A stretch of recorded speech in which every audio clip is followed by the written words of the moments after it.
Manager Dan Aykroyd.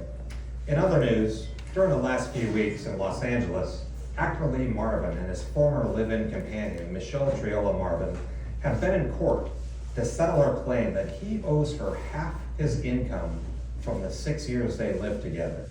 That is the subject of tonight's Point Counterpoint. Jane will take the pro-Michelle Marvin point, while I will take the anti-Michelle Triola counterpoint. Jane?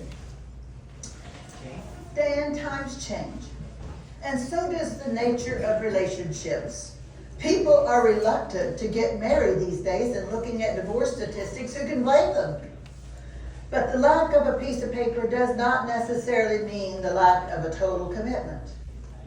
A woman in this modern day relationship may well give up all her own personal pursuits, as Michelle Marvin claims she did, to give her full attention and support to her man's career. And Michelle Marvin is just asking that the courts recognize that reality. Dan, there's an old saying, behind every good, successful man, there's a woman. A loving, giving, caring woman. Woo!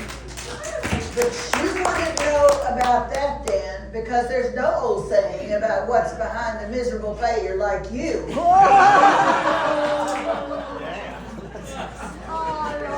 Jane, you ignorant slut.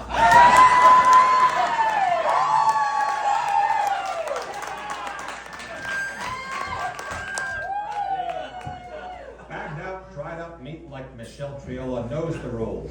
If you want a contract, sign on the dotted line. Oh, but let's all shed a tear for poor Michelle Triola.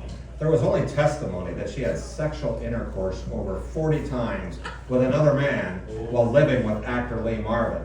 But I suppose that sort of fashionable promiscuity means nothing to you, Jane, who hops from bed to bed with the frequency of a cheap ham radio.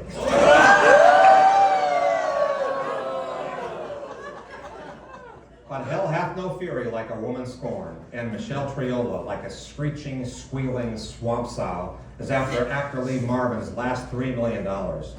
I guess what you and Michelle are saying is that when you're on your backs, the meter's running. So please spare us, gals, and tell us the rate up front. Then we can choose which two-bit tarts and bargain basement sluts to shack up with. Thank you, Dan. You curmudgeon.